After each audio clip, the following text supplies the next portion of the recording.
So if you ever wondered why these Citroens and French cars making noise, also some new vauxhalls on the front knocking noises, look at this.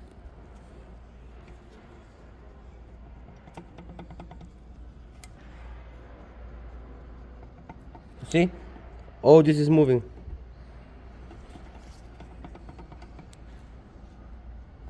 It's playing there. So yeah, the shocks came faulty from factory unfortunately, but it is what it is.